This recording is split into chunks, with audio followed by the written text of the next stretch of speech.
नमस्कार, R9 TV देख रहे हैं आप। मैं हूं आपके साथ पूजा। बहुत बहुत स्वागत करती हूं आप सभी का हमारे बेहद ही खास कार्यक्रम ग्रहण काल में। 21 जून साल का सबसे बड़ा दिन है और इस दिन लग रहा है सूर्य ग्रहण। सदी के दूसरे सूर्य ग्रहण पर ऐसा संयोग बना है। 19 साल पहले 2001 में 21 जून को सूर्य ग्रहण लगा था। रविवार के दिन सूर्य ग्रहण पड़ रहा है और शास्त्रों में रविवार भगवान सूर्य को ही समर्पित होता है। इन संयोग के बीच कोरोना काल में लगने जा रहा सूर्य ग्रहण महीने में दूसरी बार ये ग्रहण लगने जा रहा है। अभी कुछ दिनों पहले ही चंद्र ग्रहण लग चुका है, इसलिए इसे बेहद दुर्लभ भी माना जा रहा है। आखिर ये सूर्य ग्रहण ज्योतिष शास्त्रों के मुताबिक कितना खतरनाक है और इसका क्या कुछ प्रभाव पड़ सकता है, पहले ये रिपोर्ट देख लीजिए, उसके बाद हम इस पर चर्चा करेंगे।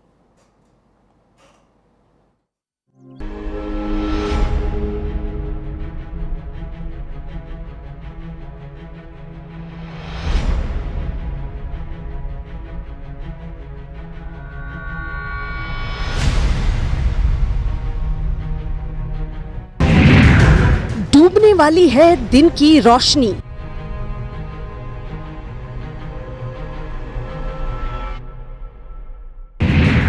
अब की बार रविवार को अंधकार।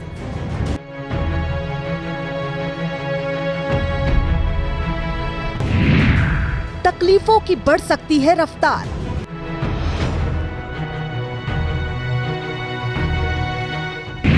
क्षीण होने वाली है सूर्य की शक्ति।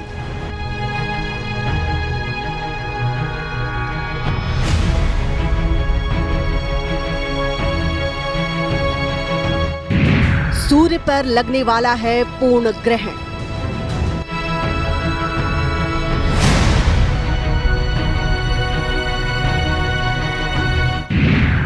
कोरोना काल में ग्रहण काल।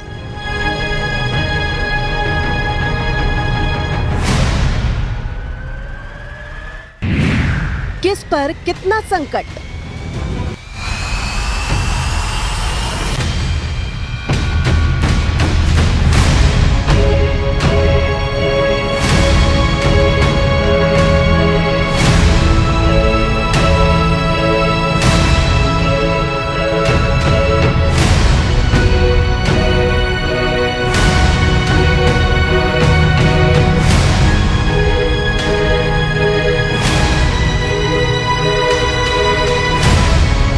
सूर्य ग्रहण 21 जून यानी कि रविवार को सुबह 9:16 पर शुरू होगा। पूर्ण ग्रहण की स्थिति दोपहर 12:10 पर बनेगी। दोपहर 3:04 पर सूर्य ग्रहण समाप्त हो जाएगा। पूर्ण ग्रहण के वक्त दिन में भी शाम जैसी स्थिति हो सकती है। इस ग्रहण को सीधी आंखों से देखना हर तरह से खतरनाक है। ये सूर्य ग्रहण भारत समेत एशिया, यूरोप, अफ्रीका, ऑस्ट्रेलिया और दक्षिण पूर्व अमेरिका में नजर आएगा। इससे पहले सूर्य ग्रहण पिछले साल यानी कि 2019 के अंत में दिखा था, जिसके बाद कोरोना जैसी महामारी का संकट आया। अब इस बार का सूर्य ग्रहण क्या लेकर आएगा, ये सवाल हर किसी को परेशान कर रहा है। Bureau report, R9 TV. तो कोरोना काल में ग्रहण काल पर चिंता की कोई भी जरूरत नहीं है, क्योंकि आज हमारे साथ स्टूडियो में ज्योतिषाचार्य सुनील भारद्वाज जी मौजूद है। पंडित जी, बहुत बहुत स्वागत करती हूँ आपका। नमस्कार पंडित जी। जैसा कि हम जानते हैं कि ग्रहण से हर किसी के दिमाग में एक अलग सा विचार उत्पन्न हो जाता है, चिंता उत्पन्न हो जाती है। ऐसे में जो मेरा सबसे पहला सवाल है वो आपसे ये है कि इस बार का जो ग्रहण काल है उसका क्या कुछ प्रभाव पड़ेगा हमारे जीवन में। देखिए, सबसे पहले तो हम ये समझ लेते हैं कि ये जो ग्रहण है, इस ग्रहण से भयभीत नहीं होना। ग्रहण सदी का, यूँ कहो कि 500 साल में, 900 साल में ऐसा ग्रहण बहुत मुश्किल से देखने को मिलता है। इस ग्रहण की एक तो अवधि बहुत लंबी है, करीब करीब 5 घंटा 48 मिनट की अवधि है। ये ग्रहण आपको कुछ ग्रह के योग ऐसे दे रहा है, जैसे ये मिथुन राशि में पड़ रहा है, मृगशिरा नक्षत्र आद्रा में नक्षत्र में मिल रहा है। अब चंद्रमा और शिव, आद्र के स्वामी हुए शिव, अब देवता शिव हैं और चंद्रमा हैं, अब चंद्रमा और शिव और मिथुन राशि के हिसाब से देखें तो यहाँ प्रवृत्ति जो है वो प्रकृति भी बदली हुई है। वायु और वात ये दो रोग भी देगा, इस तरीके की बीमारियां भी देगा, चिंताएं भी बढ़ाएगा, क्योंकि 6 ग्रह वक्री हैं। राहु केतु तो रहते हैं, राहु केतु को अगर हटा भी दिया जाए तो इसमें 4 ग्रह वक्री हैं, और चारों ग्रह वक्री कहीं ना कहीं हमारे को इस बात का संकेत देते हैं। क्योंकि बहुत लंबे समय से कालसर्प योग चला आ रहा है, कालसर्प योग चलने से भी एक बहुत बड़ा कारण है कि 62 में आया, 47 में आया, 72 में आया, 76 में आया, 84 में आया, 2000 कारगिल में आया और अभी आ गया। और बहुत लंबे समय से कोरोना जैसी महामारी से हम जूझ रहे हैं, पूरा विश्व जूझ रहा है, और साथ में कहीं ना कहीं एक ऐसी स्थिति बनी हुई है, भूकंप आ रहे हैं, बार बार आ रहे हैं, और ये 3 ग्रहण की श्रृंखला है। 3 ग्रहण में मध्य में ग्रहण आया, चंद्र ग्रहण, सूर्य ग्रहण, फिर चंद्र ग्रहण आएगा 5 तारीख को। तो कुल मिला के विरोधाभास है, राजनीतिक क्षेत्रों में विरोधाभास है, आपस में मनमुटाव है, वहीं विश्व में भी खलबली है। हो सकता है कि एक दूसरे के लिए सेनाएं भी आमने सामने आ जाती हैं, ऐसे योग देखने को बने हुए। जी बिल्कुल पंडित जी, चिंता का तो विषय है, पर इस चिंता से कैसे बाहर आना है उस पर भी चर्चा करेंगे, आपसे उपाय जानेंगे। पर ये भी जान लेते हैं आपसे कि ये जो सूर्य ग्रहण है वो कहाँ कहाँ दिखेगा, इसकी टाइमिंग क्या कुछ है पंडित जी? देखिए, ये सूर्य ग्रहण आपको बता दें दिखेगा तो ये पूरे भारत में जी। अब 9:16 से लेके 3:04 तक का ये समय, इसका लंबा, बहुत लंबा समय, अवधि बहुत 5 घंटा 48 मिनट की हो गई। अब इस ग्रहण की एक विशेषता है पूरे भारतवर्ष में, कहीं कहीं एक तो ये चूड़ामणि ग्रहण भी कहा गया है, क्योंकि चूड़ामणि इसको इसलिए कहा गया है इस ग्रहण को क्योंकि रविवार को दिन पड़ता है जो ग्रहण, वो चूड़ामणि ग्रहण कहलाता है। दूसरी बात समझने की ये है कि ये ग्रहण हमारे पूरे भारतवर्ष में दिखेगा, यहीं नहीं ऑस्ट्रेलिया में और बहुत सारी कंट्रियों में भी ये दिखाई देगा। दिन के समय रात जैसा आपको प्रतीत होगा, और साथ में आपको ऐसा भी प्रतीत होगा इस ग्रहण से कि इस ग्रहण के बीच में आप कुछ कर नहीं पा रहे, बेचैन हैं, तो इस ग्रहण के बीच में साधना उपासना करनी चाहिए, क्योंकि ये ग्रहण पूरे भारत में ही नहीं बल्कि पूरे विश्व में ही इसका कहीं ना कहीं प्रकोप रहेगा। जी पंडित जी, यदि इसके सूतक काल की बात करें तो इस बार जो सूर्य ग्रहण लग रहा है उसका सूतक काल क्या कुछ है? बिल्कुल, सूतक काल को यहाँ पर एक चीज़ समझते हैं कि सूतक काल भगवान चंद्रमौली आशुतोष शिव को छोड़कर बाकी सब जगह लगता है। हमारे बाबा पे सूतक का कोई प्रभाव नहीं होता, क्योंकि शिव का कपाट चाहे खुले रहें चाहे बंद रहें, उन पर ग्रहण का सूतक का प्रभाव नहीं होता। बाकी पूरे घर में ठीक 12 घंटे पहले, यानी कि 20 तारीख को जो ग्रहण पड़ना है 21 तारीख को, वो 20 तारीख एक दिन पहले 12 घंटे पहले रात को 9:16 से प्रारंभ हो जाएगा। उस समय सूतक काल में क्या करें क्या ना करें, अब ये भी बात समझने की है। भाई, सूतक काल जब प्रारंभ हो जाता है तो उसके बाद भोजन नहीं करना चाहिए। सूतक काल के बाद आपको कोई ऐसा काम नहीं करना चाहिए जिसमें किसी की निंदा करनी है, किसी को क्रोध करना है, किसी को नया कार्य आरंभ करना है। इसमें खाना नहीं बनाना चाहिए, उससे पूर्व खाना खा लेना चाहिए। उस काल में आपको साधना ज़्यादा करनी चाहिए।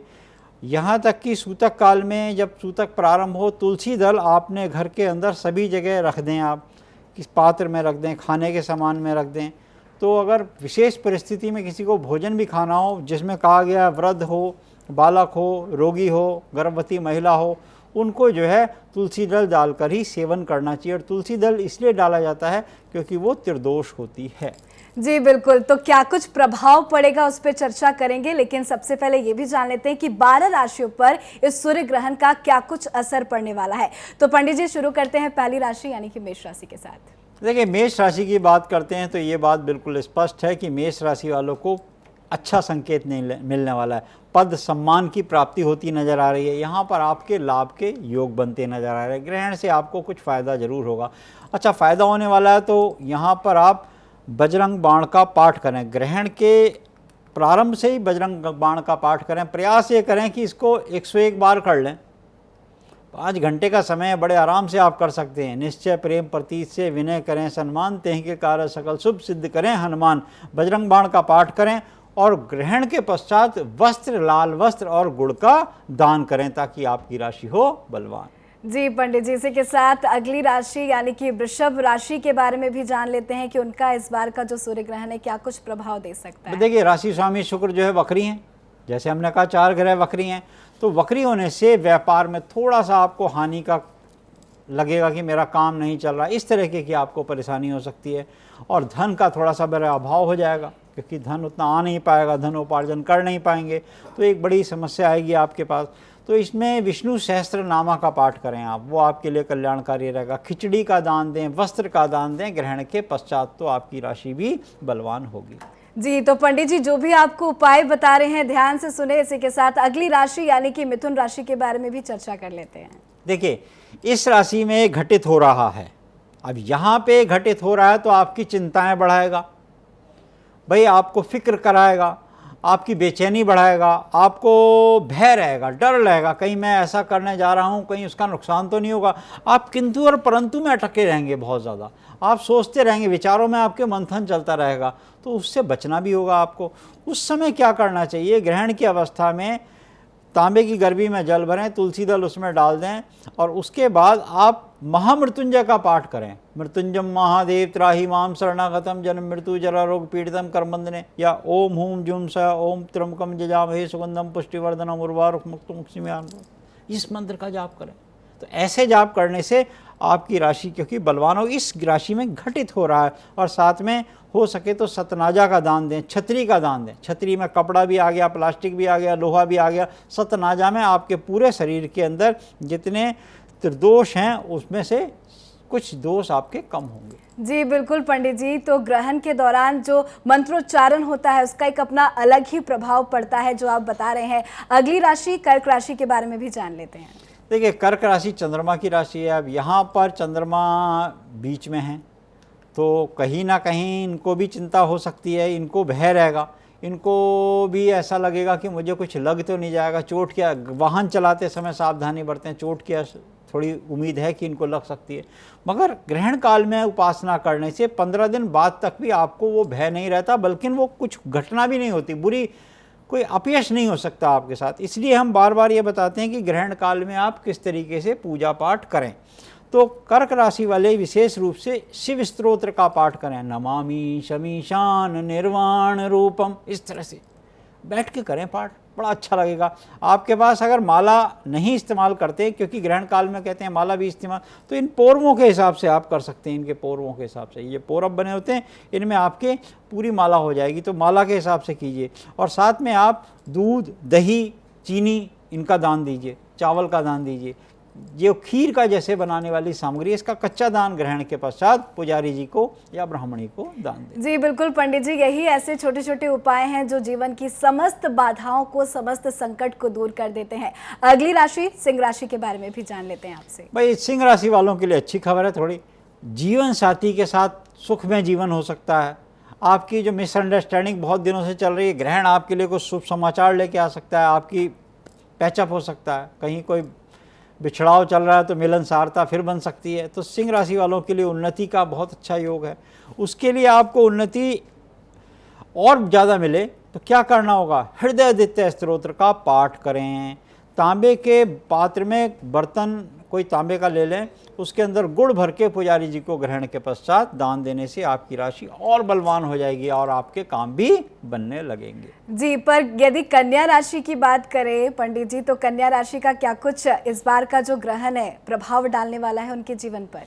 देखिए, शुभ समाचार आपको मिल सकता है, कोई अच्छा समाचार मिल सकता है। थोड़ी आपको परेशानी अवश्य रोग की रहेगी, रोग आपको सता सकते हैं, ये ध्यान रखना, क्योंकि कहते हैं प्रथम सुख निरोगी का है। अगर आप रोगी रहेंगे तो आपको थोड़ी सी परेशानी भी हो सकती है, मगर आपके पास शुभ समाचार आपको मिलेगा, अंततः आपको शुभ समाचार मिलेगा। उसके लिए करना क्या होगा भाई, वो द्वादशाक्षर मंत्र जो है ना हमारा, वो ओम नमो भगवते वासुदेवाय का वो करते रहिए। ग्रहण के बीच में आपका वो छूटना नहीं चाहिए। 5 घंटे भी में हम कहते हैं, अगर 2-2.5 घंटे भी आपने कर लिया ना, उच्चारण से मंथन कर लिया, तो ठाकुर की कृपा आपको अवश्य मिलेगी। और हरे वस्त्रों का दान दें, अपने वजन के बराबर चारा दें, तो आपकी राशि भी बलवान होगी। जी पंडित जी, आपने कन्या राशि वाले के लिए तो बता दिया कि गुड न्यूज, शुभ समाचार मिल सकती है, तो तुला राशि को कुछ समाचार मिलने वाला है क्या?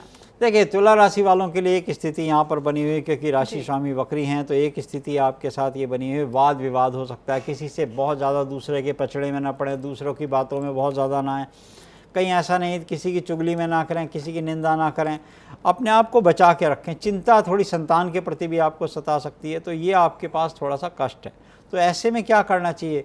दुर्गा का या काली का कवच करना चाहिए, काली के मंत्रों का उच्चारण करना चाहिए। जयंती, मंगला, काली, भद्र, काली, कपालिनी, दुर्गा, क्षमा, शिवा, दात्री, स्वाहा, स्वदा, नमस्तुते, इन मंत्रों का उच्चारण कीजिए। इन मंत्रों को पढ़ने से आपके तमोगुणों का नाश होता है। और तिलों का दान दीजिए, गुड़ का दान दीजिए। गुड़ और तिल का दान देने से आपको जो संकट है ना, उसके बादल जो गहराए हुए हैं वो झटपट दूर हो जाएंगे। जी बिल्कुल पंडित जी, कहा भी जाता है कि ग्रहण काल में दान का विशेष महत्व है, तो दान कीजिए। क्या दान करना है, नहीं करना है, वो आपको पंडित जी बता रहे हैं। अगली राशि वृश्चिक राशि के बारे में भी जान लेते हैं। वृश्चिक राशि की बात करते हैं। राशि स्वामी मंगल हैं, सेनापति हैं, मगर यहाँ पर शत्रु भय आपको सताता रहेगा। आपको डर लगता रहेगा, ये मेरे साथ कोई बुराई तो नहीं कर रहा, ये मेरे को कोई कष्ट तो नहीं पहुँचा सकता, इस आदमी से मैं बात करूं, ये मेरा काम मना तो नहीं करेगा, ऑर्डर देगा नहीं देगा, मेरे को प्रमोशन के लिए ये अच्छी नहीं कहा। इस तरह के आपके मतभेद चलते रहेंगे। शत्रु थोड़ा आपको भय सताता रहेगा। जब शत्रु भय सताए या गुप्त आपको चिंताएं लग जाएं, तो माँ बगलामुखी की आराधना करनी चाहिए। ओम ह्रीं बगलामुखी सर्वदुष्टानां वाचा मुखम पदम जीविका कलिका बुद्धि विनाशनाय ओम ह्रीं स्वाहा मंत्र का उच्चारण कीजिए। बगलामुखी, कोई पीले आसन पे बैठ जाइए, बगलामुखी मंत्र का उच्चारण कीजिए, और पूजा का सामान पुजारी जी को ग्रहण के पश्चात कुछ न कुछ अवश्य भेंट दें। जी, तो चिंता की जरूरत नहीं है, क्योंकि चिंता से कैसे निजात पाया जा सकता है, क्या कुछ उपाय किए जा सकते हैं, वो आपको पंडित जी बता रहे हैं। अगली राशि धनु राशि के बारे में भी जान लेते हैं। भाई, धनु राशि की बात करते हैं। ये गुरु की राशि है, और यहाँ पर जीवन साथी को कष्ट थोड़ा सा हो सकता है। पति पत्नी के बीच में थोड़ी सी टकराव देखने को मिल सकती है। 15 दिनों तक का ही समय रह सकता है। इसमें क्या करना होगा, तो आपने राम रक्षा स्तोत्र पढ़ना होगा। ये राम रक्षा स्तोत्र आपके लिए बड़ा कल्याणकारी है। या विष्णु सहस्त्रनामा पाठ करें, पीले वस्त्र दें, पीले फूल दें, पीला अनाज दे दें, ये दान दें, गेहूँ दान दे दें, कोई भी पीली दालें दान दे दें। ये आपकी राशि बलवान बनाने में आपकी सहायता अवश्य करेगा। जी पंडित जी, अगर मकर राशि की बात करें तो मकर राशि को क्या करना चाहिए, क्या नहीं करना चाहिए? देखिए, गुप्त चिंताएं रहेंगी। मकर राशि वालों को गुप्त चिंताएं रह सकती हैं। यहाँ पर उनको गुप्त तरह से, एक तरह से ये मान के चलें कि ये अपने अंदर मंथन करते रहेंगे, बताएंगे किसी को नहीं। ये कहना भी चाहेंगे तो कह नहीं पाएंगे। ये भाव इनके बदले बदले रहेंगे। तो इस समय जो इनकी चिंताएं होती हैं, ऐसे में महामृत्युंजय का पाठ इनको करना चाहिए, सतनाजे का दान देना चाहिए, खड़ाऊँ और छतरी का दान देना चाहिए। नीचे से ऊपर तक जब हम खड़ाऊँ बिल्कुल पैरों में पहनते हैं, पादुकाएं हैं हमारी, और ऊपर हम छतरी लगाते हैं और महामृत्युंजय का पाठ करते हैं, तो पूरे शरीर की सुरक्षा होती है। जो आपका भय है ना, भय की स्थिति है, या आपको लग रहा है मैं संकट में तो नहीं हूँ, कोई मेरे साथ अनहित तो नहीं हो सकता, तो उससे आपका बचाव अवश्य होगा। सतनाजा दान अवश्य करें। जी बिल्कुल पंडित जी, कई बार दिमाग में ऐसी भ्रांतियां उत्पन्न हो जाती है। अगली राशि कुंभ राशि के बारे में भी चर्चा कर लेते हैं। कुंभ राशि भी शनि की राशि है। यहाँ पर भी तनाव व मानसिक परेशानी है। खर्चे आपके बहुत ज़्यादा हैं, क्योंकि आपके एक्सपेंडिचर बढ़ चुके हैं, मेंटेन आप कर नहीं पा रहे हैं। उससे लेके आपकी व्याकुलता बढ़ी हुई है। आपके मन में एक भय है, ये भी राशि वाले भय में हैं, क्योंकि कैसे होगा, आमदनी में विलंब हो रहा है, तो क्या करें भाई? बजरंग बाण का पाठ करें, गुड़ और खिचड़ी का दान दें, जल पात्र भी दान दें। एक कोई मटका ले लें, कोई तांबे का पात्र ले लें, जल भर के दान दें, खाली ना दें। जल भरकर दान देने से आपको जो संकट है ना, वो आपका क्षण में दूर हो जाएगा। बजरंग बाण पढ़ने से तो वैसे ही संकट दूर होते हैं। जी, तो क्या करना है, क्या नहीं करना है, सूर्य ग्रहण का क्या कुछ प्रभाव पड़ने वाला है आपके जीवन में, आपकी राशियों में, वो हम बता रहे हैं। आखिरी राशि मीन राशि के बारे में भी चर्चा कर लेते हैं। मीन राशि की बात करते हैं। गुरु की राशि है, खर्चे अधिक करा देगी। अब खर्चे क्योंकि बढ़े हुए हैं, समय ऐसा चल रहा है, थोड़ा सा कष्ट भी चल रहा है। भाई, खर्चे अधिक हो रहे हैं, आप कार्य करना चाहते हैं वो सिद्ध हो नहीं रहे, मगर अंततः आपके 10-15 दिन के बाद ये योग बनेगा कि काम भी आपके सिद्ध होंगे। ग्रहण आपके लिए शुभ समाचार ही लेकर आएगा। नवग्रह का पाठ करें, पुस्तिका ले लें, कोई पुस्तिका या ग्रंथ ले लें, रामायण ले लें, गीता ले लें, भागवत ले लें, जो आपको सरलता से मिल जाए वो ग्रंथ ले लें, वो लेके पुजारी जी को भेंट दे दें। अलसी का दान आप अवश्य कीजिए, क्योंकि ये आपको आपकी ऐसे समझिए आपकी इम्यूनिटी भी स्ट्रॉन्ग करके रखेगा, क्योंकि ऐसा दान देने से आपको बल मिलता है, आपकी राशि बलवान होती है, आपको आशीष मिलती हैं। किसी को प्रणाम करोगे तो उसका परिणाम आशीर्वाद है जिस तरीके से, तो पुजारी जी को इस तरह की कोई भोग देने से आपकी राशि भी बलवान होगी। जी पंडित जी, तो ये तो हो गई 12 राशियों की बात। अब बात करें कि ग्रहण के दौरान क्या करना चाहिए, इसके बारे में दर्शकों को बता दीजिए। देखिए, ग्रहण के दौरान सबसे पहले तो ये आपने करना चाहिए कि जैसे ही ग्रहण का सूतक प्रारंभ हो जाता है, 9:16 से प्रारंभ हो जाता है, एक दिन पहले से जी, उस समय से ही सभी घर में अपने तुलसी दल या कुशा लगा दीजिए, कुशा रख दीजिए तो बहुत अच्छा। तुलसी दल किसी गरबी में, गिलास में, कटोरी में जल भर के रखिए, थोड़ा उसमें गंगा जल की बूंदें डालिए, तुलसी दल डाल दीजिए। और हम कहते हैं थोड़ी सी टहनी के साथ डालेंगे और थोड़ी सी ऊपर को बाहर को निकली भी होगी तो वो खिली हुई रहेगी, वो मुरझाएगी नहीं तुलसी। थोड़ी डंडी सहित डाल दीजिएगा, तो डंडी का डूबा है और बाकी तुलसी देखेंगे तो वो खिली खिली तुलसी रहेगी और बल्कि ताज़ी रहेगी, वो यानी कि आपकी तुलसी 24 घंटे तक चल जाएगी। तो सारे घर के जितने कमरे हैं सभी कमरों में तुलसी दल शाम को अवश्य रख लें। वो शाम से पहले तोड़ लें, आप संध्या काल से थोड़ा सा पहले तोड़ लें, उसको तोड़ते समय राधे बोलें और तोड़ लें। अब तुलसी दल सारे में रख लीजिए और प्रयास ये कीजिए कि जिस स्थान पर आपका घर में मंदिर है या ईशान स्थान है उस स्थान पर बैठ जाइए। ग्रहण काल में सवेरे 9 बजे से बैठ जाइए, 9 बजे से वहाँ पर अपने पास कोई पीने का पानी रख लीजिए। प्रयास ये कीजिए ग्रहण के बीच में कुछ खाना नहीं खाना, पहले खाना खा लीजिए।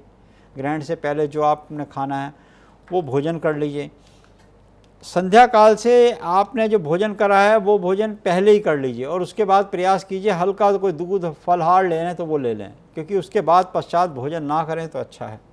प्रातःकाल भी थोड़ा फलहार ले लें, अगर लेना है तो काटें पीटे नहीं, दूध ले लें, कुछ बना हुआ बिस्किट्स वगैरह ले लें, क्योंकि बच्चे हैं, रोगी हैं, गर्भवती महिला, उनको भोजन आप देंगे, उनको शास्त्रों ने दोष नहीं बताया। पद्मासन पर बैठें, सुखासन पर बैठें, घर के अंदर कोई कुशा का आसन बचाकर उसे बैठें और उसके बाद आप मंत्रों का उच्चारण तांबे की गरबी में जल भर के रखें, तुलसी दल डाल के रखें। उस स्थान पर बैठकर आप मंत्रों का उच्चारण मन ही मन कीजिए। आ उ माँ, ओम, आ बोलें, ऊ वो बोल और माँ अंदर चला जाएगा। तो इससे आपकी इम्यूनिटी स्ट्रांग होगी, इससे आपकी जो बॉडी है वो कहीं ना कहीं एक आभा और ऑरा निखरेगा और जो आपके शरीर में होने वाले दोष हैं उन दोषों से मिलेगी मुक्ति। ग्रह शांति में बहुत बड़ा काम करेगी। कोई भी मंत्र उच्चारण करेंगे सबसे पहले ओम का, उसके बाद आपको जो मंत्र हमने बताए हैं, बजरंग बाण बताया है, राम रक्षा स्तोत्र बताया है, हनुमान चालीसा पढ़ना चाहते हैं, महामृत्युंजय, गायत्री, जो मंत्र आपको सरलता से आता है उस मंत्रों का मंथन कर लीजिए। प्रयास ये कीजिए 1008 बार कर लीजिए, कम से कम इतना तो आप कर ही सकते हैं। इसका जी पंडित जी, और यही छोटे छोटे ऐसे उपाय हैं जो ग्रहण काल से हमें निजात दिलाते हैं, संकट से हमें दूर करते हैं। आपने बता दिया कि क्या करना चाहिए, पर क्या क्या नहीं करना चाहिए पंडित जी? किन किन चीज़ों का हमें ग्रहण काल के दौरान बहुत ज़्यादा ध्यान रखने की ज़रूरत है? ये बात तो हमें सभी जानते हैं कि ग्रहण काल एक ऐसा समय होता है जिस समय संकट होता है, उस समय अपवित्रता रहती है, क्योंकि मूर्ति नहीं छूनी चाहिए, मंदिर के कपाट बंद रहते हैं क्योंकि वो सूतक लगा हुआ होता है उस काल में। इस काल में कोई अपशब्द नहीं बोलना चाहिए, घर की विशेष रूप से महिलाओं को अपशब्द नहीं बोलना चाहिए, एक दूसरे की निंदा नहीं करनी चाहिए। इस समय कोई काटना नहीं चाहिए, पीना, सिरोना, ये जो काम करती हैं महिलाएं, ये ऐसे काम नहीं करने। कोई कैंची का इस्तेमाल नहीं करना चाहिए, चक्कू का इस्तेमाल नहीं करना, वो करना है सूतक काल से पहले करके रख लीजिए, उससे बाद आपको कुछ नहीं करना। इस जो समय होता है इस समय को आपने भक्ति में, मंथन में निकालना है। इस समय किसी के बहुत ज़्यादा फ़ोन पे लग के किसी की बुराई भी नहीं करनी। जी पंडित जी, वक्त की कमी है, जल्दी जल्दी जान लेते हैं कि सूर्य ग्रहण का असर किन राशियों पर पड़ेगा? देखिए, सूर्य ग्रहण जब पड़ता है तो इसमें एक सबसे बड़ी विशेष रूप होती है, जैसे हमने बताया कि आपको विशेष रूप से जिन राशियों पर पड़ने वाला है वो राशि यहाँ पर आपकी तुला, धनु, इनको मिला जुला असर पड़ने वाला है।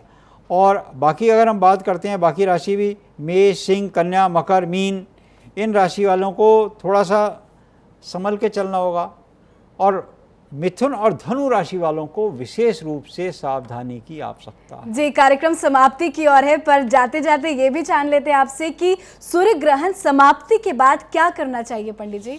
स्नान आदि के तुरंत बाद दान देना चाहिए, क्योंकि कुछ ना कुछ अनाज का दान देना चाहिए, वस्त्र का दान देना चाहिए, खड़ाऊं का, सोटी का, छतरी का दान देना चाहिए, यथाशक्ति दान देना चाहिए, गुड़ का दान अवश्य देना चाहिए, मिष्ठान अवश्य, तांबे का पात्र, लाल कपड़ा, कुछ भी स्थान आपको दान अवश्य देना चाहिए। दानम लब्धा पराम शांति। जी पंडित जी, बहुत बहुत शुक्रिया, आप स्टूडियो में आए और हमारे दर्शक तक इतनी अच्छी जानकारी दी, क्योंकि बहुत सारे लोग डरे रहते हैं, भ्रम में रहते हैं। बहुत बहुत शुक्रिया पंडित जी। तो दर्शकों, जाना आपने कि सूर्य ग्रहण के दौरान क्या करना है, क्या नहीं करना है। तो जो उपाय आपको इस कार्यक्रम के माध्यम से बताए गए हैं, उन उपायों को करें और डरने की बिल्कुल भी कोई भी जरूरत नहीं है। तो इस खास कार्यक्रम में इतना ही। बने रहिए R9 टीवी के साथ, सिर्फ खबर के लिए।